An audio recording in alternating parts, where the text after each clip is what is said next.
जय health and beauty tips के साथ मैं लाई हूँ आज आपके लिए खुश्क जिल्द के लिए फेस मास्क। खुश्क जिल्द पर बहुत जल्दी झुर्रियाँ नज़र आने लगती हैं, उसके लिए हमें मास्क की बहुत ज़रूरत होती है और ये चीज़ें हमें घर में आम मिल जाती हैं। करना कुछ इस तरह के एक अंडे की सफ़ेदी लें और ज़ैतून के तेल के चंद कतरे लें। इन अज़ा को अच्छी तरह मिक्स करके अपने चेहरे पर लगाएं और कुछ देर के बाद ठंडे पानी से मुंह धो लें। इस मास्क का रोज़ाना इस्तेमाल आपकी जिल्द को नरम और मुलायम कर देगा।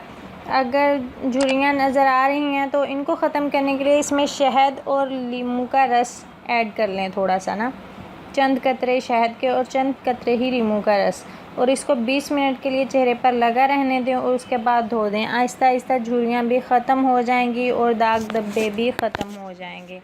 थैंक यू फ्रेंड, और हमारे साथ तावन कीजिए। हमारे चैनल को अगर आपने अभी तक सब्सक्राइब नहीं किया तो प्लीज़ सब्सक्राइब करें। अगर सब्सक्राइब कर चुके हैं तो आपका बहुत बहुत शुक्रिया।